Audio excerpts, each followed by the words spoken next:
Please sit down. We're going to start this session. I'm the session chair today, Li Song, and then our first talk is going to be given by Pierre Bodic from UC Irvine, and it's a joint work between him and Roman Washini from University of Michigan, I think, or moved. Oh, it's moved. Okay, UCR. And the talk is going to be on neuronal capacity. Okay. Yeah.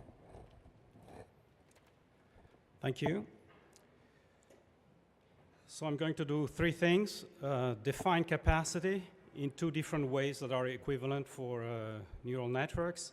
And then I'll show you how to compute capacity for single neurons and then for networks of neurons. So what do we mean by capacity? Well, it's a very simple idea. Typical framework for machine learning, you're trying to learn a function h, known from examples, and you have a class of approximating hypothesis or function, which is this ball that I've drawn here. And the capacity is simply a measure of how big that ball is. Specifically, we're going to take the count how many functions are in that ball and take the logarithm. Usually the number of functions is very large, so we take the logarithm base 2 of that number. I will use a discrete setting, so I will be counting functions, but you can go to the continuous settings, and then you have to define a notion of volume and take the logarithm base 2 of the volume. So it's a very simple, intuitive notion. And I'm going to do it for neurons. If you want the class of approximating functions, you should think about throughout my talk is you have a given architecture, 10 layers of size 50 or 100, and that's what you would like to estimate. So I'm going to use the McCulloch and Pitts neurons that we like so much for applications, for biological modeling, and for theory. They are very important for the theory. And initially, as the transfer function, I'm going to use just a hard threshold so that it makes it into a Boolean threshold gate. So I use the sine function or the Heaviside function, depending on whether you are on a 0, 1 or a 1 minus 1 framework. And so we're going to have networks of linear threshold gates or Boolean threshold gates. Of course, there is a number of variations of this model that I'm also interested in. One is you can use a more complex activation function. Instead of having a linear function, you can have a polynomial of degree d. So we'll look also at threshold functions, threshold polynomial functions. And then, of course, you can have other transfer functions such as ReLU, sigmoidal, tanh, etc., which are of interest, and we can accommodate those fairly easily. You can also restrict your synapses to be binary or to be exclusively have the same sign. All the synapses of a given neuron could be positive, for instance, if you think of an excitatory neuron. So all those variations can also be accommodated in the framework, but primarily for simplicity, let's think about linear threshold gates. So given a network of such gate, we want to estimate the logarithm of the number of functions that can be computed by that network. And this logarithm, as I said, is the capacity. Of course, it's also the number of bits that is required to specify one of the functions in the class under the uniform assumption, which is the worst case. So it's the number of bits required to choose such a function. But for a neural network, it is also the number of bits that can be stored in the network. Because if you have a network of threshold gates, you slightly change the weights and the input-output functions remain the same. For the rest of the circuit, the rest of the brain, of course, it's the same thing. So basically, the capacity is an upper bound on the number of bits that you can store in the network. And for instance, if your training set contains a larger number of effective bits, you won't be able to store them, to load them completely in that architecture, and you will underfit. So there is, of course, a connection between the capacity and the amount of information that you can load in the network and that is present in the training data. So can we compute capacity for single neurons, single linear threshold gates, or the variation that I showed you? Well, that's a classical question. You know that there are 2 to the 2 to the n possible Boolean functions of n variables. A few of them are linear, can be implemented by linear threshold gates, such as AND and OR, for instance. And then you all know that XOR or parity cannot be implemented by linear threshold gates. So what is the fraction of Boolean functions that can be implemented by linear threshold gates? Or if you want, if you color the corners of the hypercube in red and blue, how many such colorings are linearly separable? It's a classical question. In the 60s, already people knew that there is an upper bound of n square on the capacity, so it's less than 2 to the n square. For instance, Cover produced a paper along those lines. Lower bound were also known. Muroga is a construction that gives an n minus 1 over 2, which is essentially 0.5 n square lower bound to the capacity by a recursive construction. And the problem was actually settled in the late 80s by a Russian mathematician, Zuev, who showed that the upper bound gives the right order. It is n square plus terms that are lower order terms. This is one of the most important results in the theory of neural networks as far as I'm concerned, and probably very few of you have ever heard of it. So you see that the number of Boolean functions that are linearly separable is a very small fraction of the total number of functions. It's n squared versus 2 to the n in the exponent. Of course, these functions are very interesting, but it's a very small fraction. Can we do the same thing for polynomial threshold gates? So if you have a polynomial threshold gate of the degree d, I showed in the 80s that there is an upper bound of n d plus 1 over d factorial. Michael Sachs showed a constructive lower bound of n choose d plus 1, which is roughly n to the d plus 1 over d plus 1 factorial. So you see that there is a fairly big gap in the denominator between d plus 1 factorial and d plus 1. So the paper we submitted to NeurIPS settled these questions in the same way that it was settled in the d equal 1 case, by showing that the upper bound gives the right order. It's n d plus 1 over d factorial. This is the result with Roman Verschaining. It's a very non-trivial result. It took us 30 pages to prove it.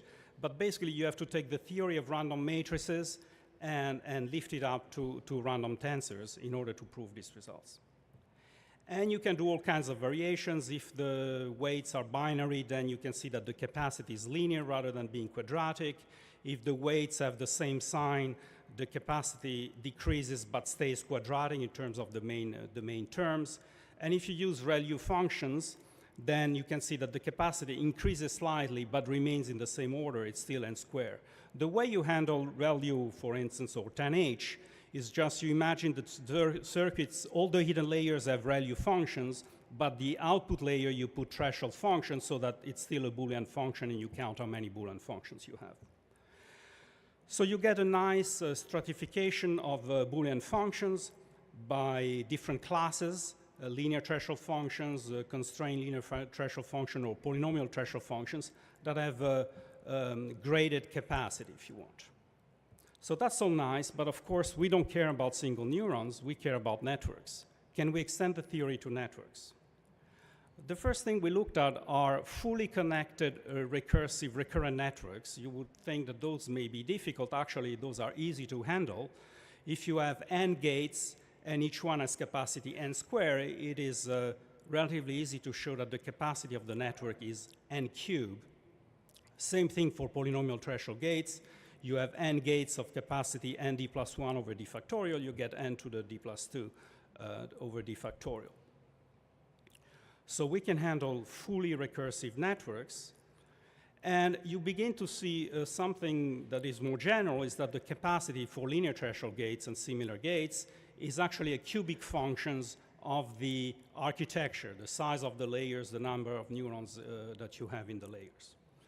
So the fundamental questions that remains here is, can we estimate the capacity of a feed-forward layered network which is fully connected, which is one of the most standard architecture that is being used? And the answer is yes. So if you have such an architecture with N1, N2, up to NL neurons in each one of the L layers, we have a formula that gives you the capacity, which is written here.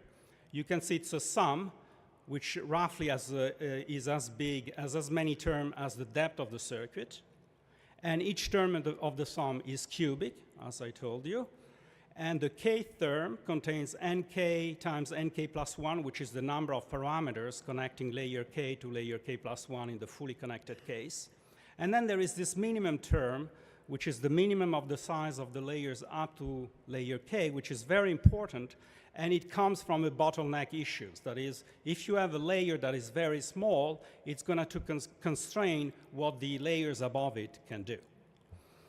So that's the formula, and it gives the capacity for those circuits. The proof, the upper bound is relatively easy, but as usual, the lower bound is not trivial. Again, it's 30 pages of derivations to obtain this lower bound. And this result is not in the NeurIPS paper. The version with the single hidden layer is in the NeurIPS paper, but the more general result is in an archive paper that I'll tell you in a second. And of course, this can be, at least in part, extended to polynomial threshold gates. You can do similar things with partial connectivity. If you have a layer of weight sharing where all the units have a m by m receptive field, the capacity is going to be m squared. All the units in the layer implement the same function, so it's the capacity of the single function, etc. Now, you can use this result to compare architectures. For instance, here's an example where we're taking a shallow fat architecture with n inputs, an hidden layer of size m, and a single output, versus a deeper architecture with input of size n, many hidden layers, all of size p in this case, and then a single output. Then the number of parameters of the first architecture is n times m. There is a plus m because of the output gate, but that term is very small compared to n times m, so it's n times m. And the capacity, if you apply the formula, is mn squared, because you basically have m gates in the hidden layer, each one has capacity n squared. The top gate, again, m squared, if you go look at the math in detail, you will see it doesn't contribute anything to the capacity. If we take the deeper architecture at the bottom, then the number of weights is np for the first layer of weights, and then L times P squared for all the remaining layers. And the capacity, again, by applying the formula, in this case, the minimum is always P. It's the same value for all the layers. You get Pn squared plus LP3. So now with these numbers, you can do very precise comparison of the capacity, the number of bits you can store in deep versus shallow architectures, for instance, with the same weights or the same number of neurons, etc. I won't go into any of these details, but the general message is that everything being equal, you know, if you have the same number of weights, for instance, a shallow architecture actually has greater capacity than a deeper architecture, which goes against some of the ideas that that have been proposed by some, saying that a deep architecture can compute more functions. That is not correct. They can compute less functions, but what is true is that the functions they compute have better properties. They are more regular, they are more continuous, and so I think there is a notion of structural regularization behind this that is important. There are different forms of regularization. You can have, say, L2 penalties that is a form of explicit regularization. We heard in the previous talk that SGD provides an important form of regularization, but I think an even more important form of regularization is the structural regularization that comes from the type of network that you're using, deep versus shallow. So I have 1 minute left. Here are my conclusions. We have introduced a notion of capacity for a neural architecture, which is the log base 2 of the number of functions or the volume of the functions it can compute. Importantly, it's an upper bound on the total number of bits that can be learned or stored in that architecture, so you can relate it to the training set if you want. The capacity is a computable function. It's n squared, essentially for single neuron with n input. Whether you look at linear threshold gates or ReLU gate, it's going to be n squared. For a recursive neural network, it's going to be n cubed. And in general, it's a cubic polynomial of the size of the layers. And for a multi-layer architecture with full connections between the layer, we have derived a nice formula that provides the leading term of the capacity. This allows to make quantitative comparisons between architectures and leads to the notion of structural regularization. And there is, in addition to the NeurIPS paper, there are two papers. One is already on arXiv, which gives the proof of the polynomial, for polynomial threshold gates. The second one that has this formula for the capacity of feed-forward networks will be put on arXiv after the conference. I think it's already on the website of Roman Vershini. Thank you. Yeah, we have time for some questions while we are changing the computer. Any question from the audience? There are two microphones. Yeah, somewhere here. If you want to ask a question, please come up to the microphone. So if not, I will start with a question. So actually, is this framework easy to be extended to analyzing, for instance, ResNet? Yes, I think you can apply to ResNet and other things. Yeah. So I have one question. There's a question over there. Where's the question? Did you use these techniques to compare a lot of the more popular networks that have come out over recent years, like over time, as we've seen basically performance improve? Yes, we've done a little bit of that. A little bit of that is in the paper. Yes. Okay, let's thank the speaker. So next talk is going to be a spotlight. It's given by Yuanzi Li and Yingyu Liang, and the speaker is going to be Yingyu Liang. The talk is going to be about learning over-parameterized the neural nets via stochastic gradient on structured data. Okay, so I'm happy to present the work with joint work with Yuanzi Li, who just graduated from Princeton and now postdoc at Stanford. As we all know, that deep learning has achieved different kind of like empirical success in many different application domains like computer vision, NLP, games, and so on and so forth. But much less is known about the theoretical aspect, even just for the following two fundamental questions about the optimization and about the generalization. So these two are just the two most basic questions about any learning problem if we want to do any theoretical study. Of course, we all know that the key challenge is just because the optimization is non-convex, okay? And it has been shown that in the general case, even training just a 3-node neural network is NP complete, but in practice, it's often the case that simple algorithms like variance of stochastic gradient descent can lead to pretty good solutions. Not perfect, but most of the time pretty good. So how can we analyze this kind of like contrast between theoretical hardness and practical feasibility? Okay?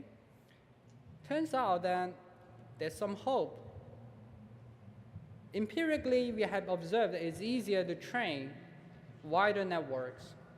In this particular paper on the computational efficiency of training neural networks by Levy, Shalif-Swartz, and Shamir, the authors generate synthetic data from a small ground truth network and then use the data to train a larger one.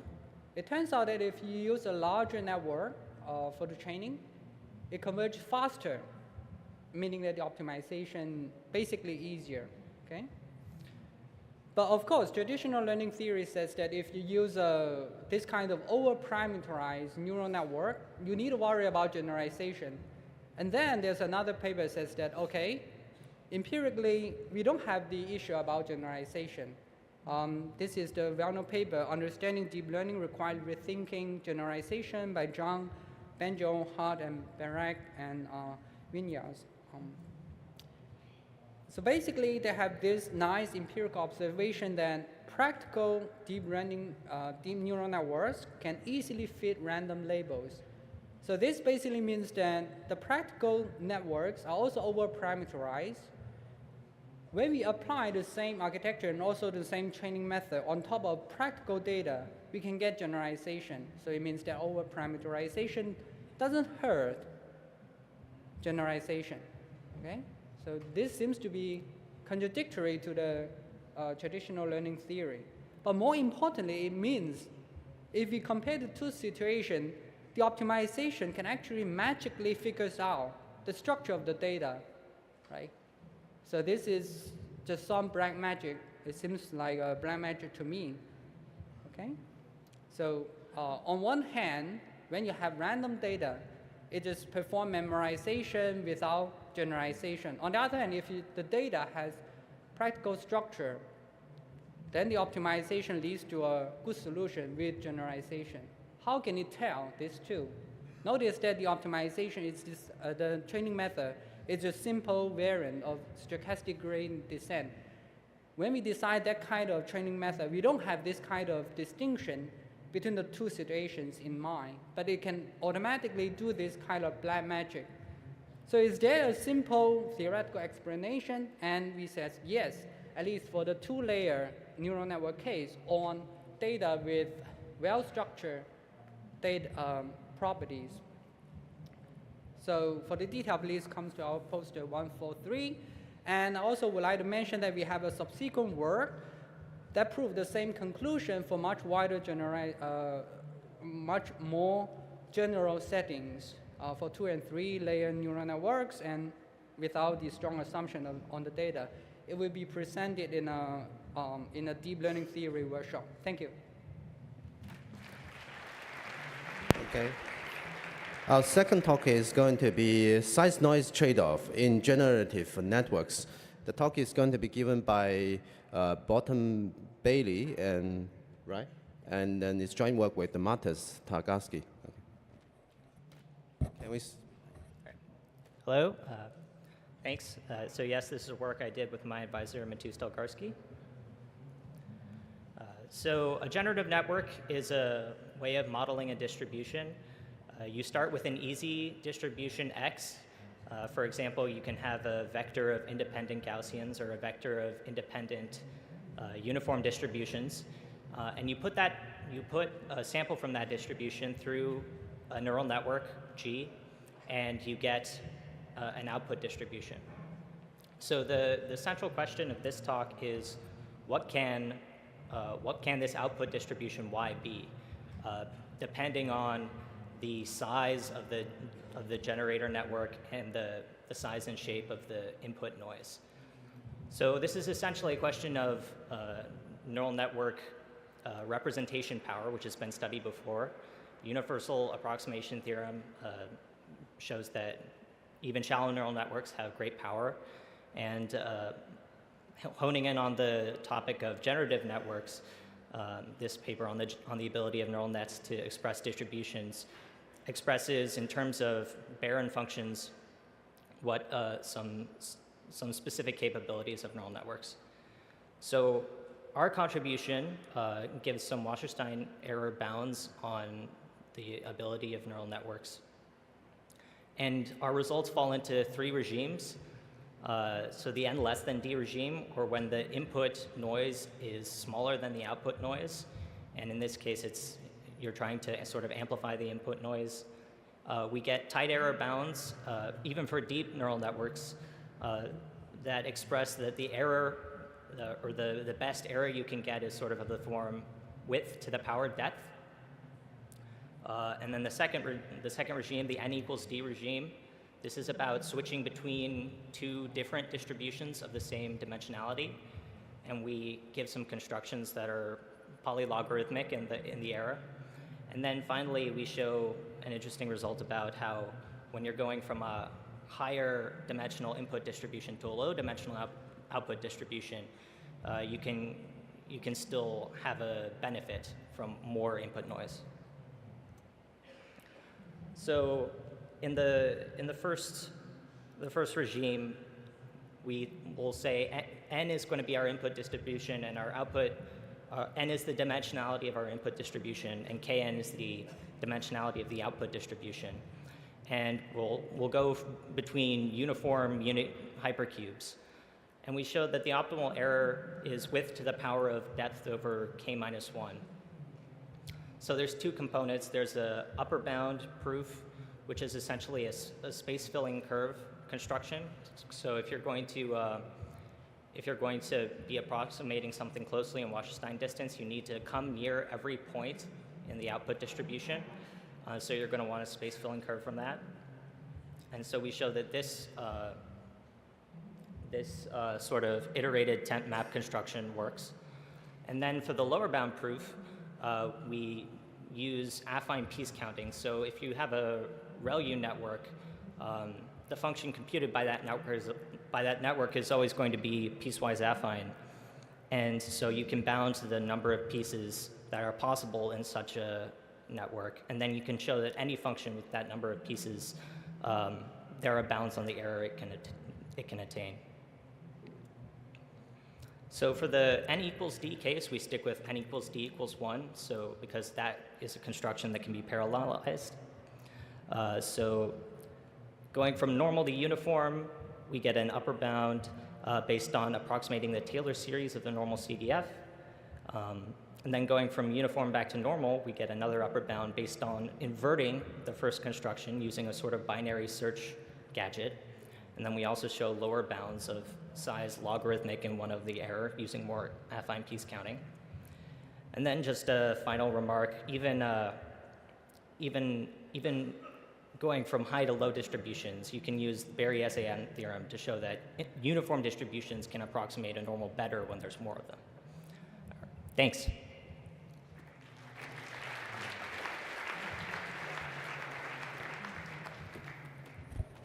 Okay, our next talk is going to be dendritic cortical microcircuits, approximate the backpropagation algorithm.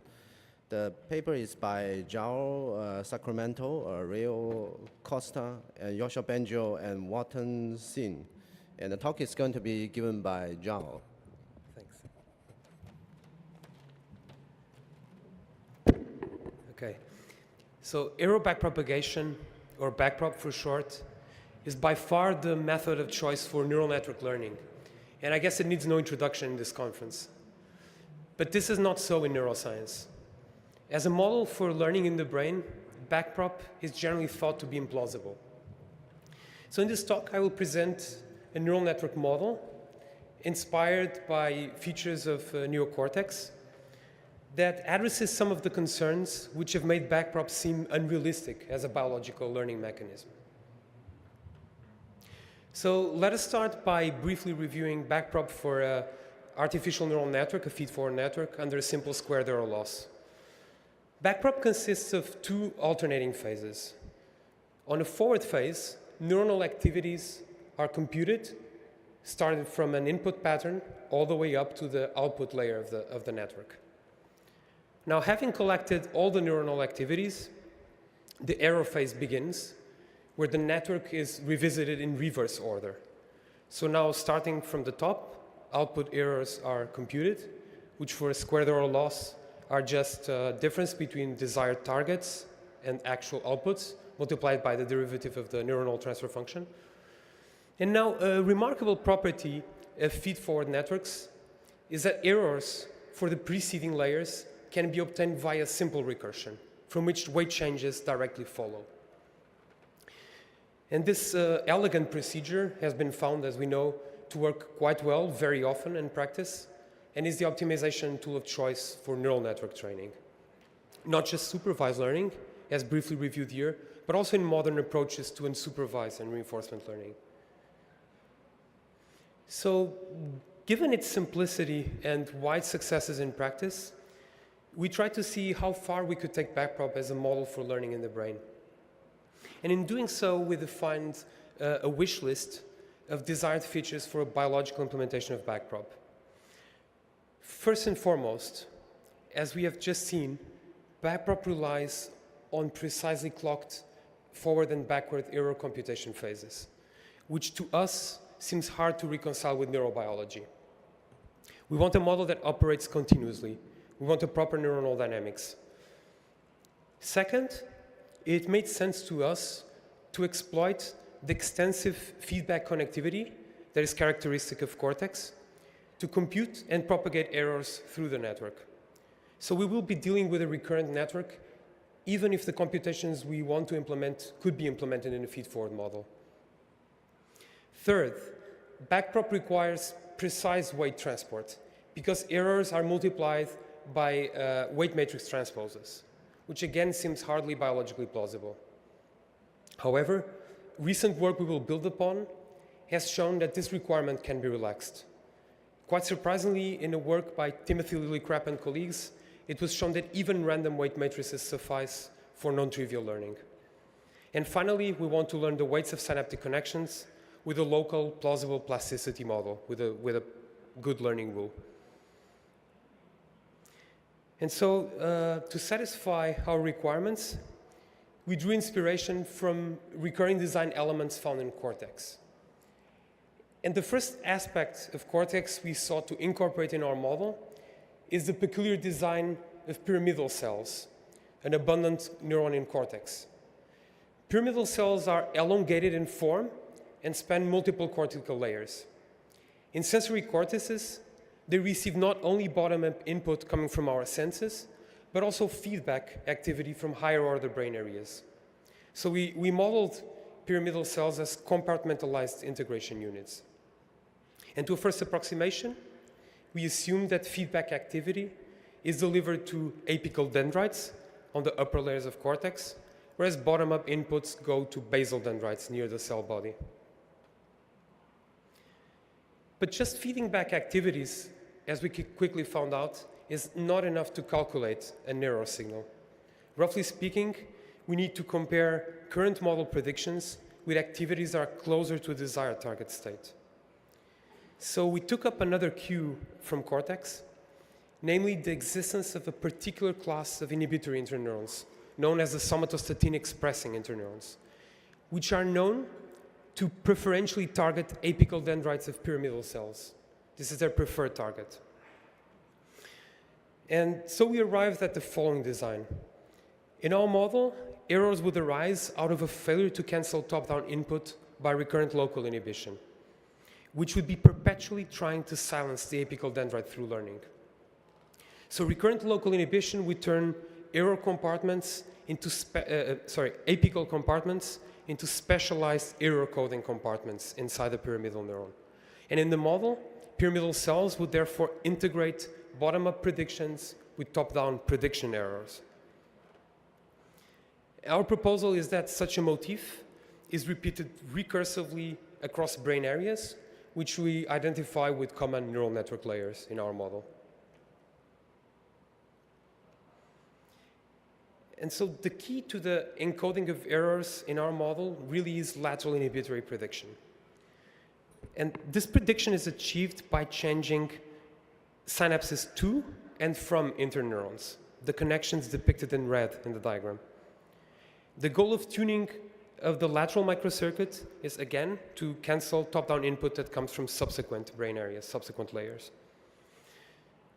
We first go through the learning of connections from interneurons to apical dendrites. This apical dendrite inhibition follows a classical inhibitory synaptic plasticity rule, but here with a twist, because instead of depending on the overall cell's firing rate, we have a dependence on VAP, the local apical dendrite potential. This sort of local dependence has been recently found in an experimental neuroscience study by Xu and colleagues in pyramidal cells of the prefrontal cortex. On the other side of the circuit, learning of synapses from pyramidal cells to interneurons is driven by a dendritic prediction error, the difference between a function of dendritic voltage and the cell's firing rate. This delta plasticity rule for compartmental neurons, introduced by Urbanchik and Sen, 2014, will make interneurons mimic next area pyramidal cell activity, which is fed back as a teaching signal, the dashed blue connections in the diagram. This figure shows the results of adapting both ends of the inhibitory microcircuit, starting from random initial weights for a network with a single hidden layer. Note that both compartmental potentials and synaptic weights evolve jointly and in continuous time.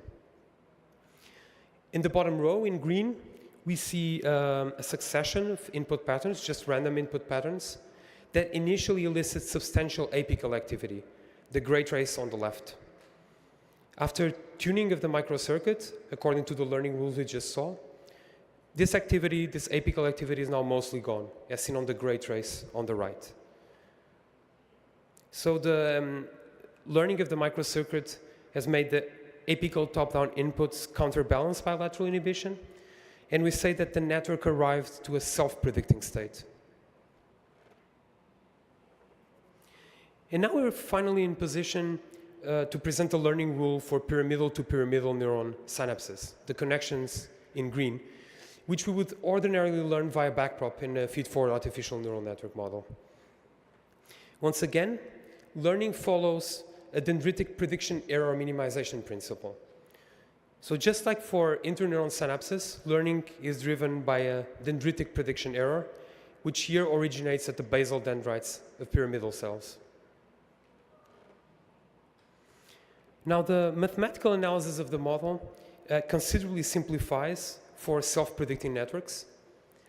Consider presenting a novel teaching output pattern to the output layer of one such self-predicting network. In this case, under certain simplifying assumptions, we were able to show that the apical dendrite activity formally encodes a backpropagated prediction error in the sense of error backprop the algorithm. What is more, in this network regime of self-predicting networks, the plasticity rule for pyramidal cell to pyramidal cell synapses approximates the weight change prescribed by backprop. And this completes the description of the model. To test how it fared in practice, we first considered a nonlinear regression task, where the goal of learning is to approximate a nonlinear teacher network that is held aside. And we see that from an initial state of low firing rate, the student network comes to approximate relatively well the teacher network, as seen in the blue traces before and after learning for output neurons on the top row. Importantly, the network makes use of the additional capacity afforded by the hidden layer and substantially outperforms a shallow learning model, where only output weights are adjusted, as seen on the right. And note that we have satisfied the requirements of our wish list. The network is operating continuously. Feedback activity is used to compute and propagate prediction errors. There is no weight transport, and the synaptic plasticity rules are local. We then finally tested our model on the standard MNIST digit classification benchmark. And shown as dashed lines next to test error curve of our model are the standard performance levels achieved by a single layer shallow net and a fully optimized comparable net trained with backprop. And we see that the performance of our model lies close to that of the artificial network, suggesting that our approximate circuitry and local plasticity rules is successfully approximating backprop. And so, to summarize, I have argued that perhaps error backpropagation is not as implausible as it seems at face value as a cortical learning mechanism. I have presented a model which operates in continuous time and in which within-layer dendritic inhibition is key for error computation. Apical dendrite activity in the model approximates a backpropagated prediction error. And with this, I would like to finish, acknowledging my funding and my collaborators. Thank you.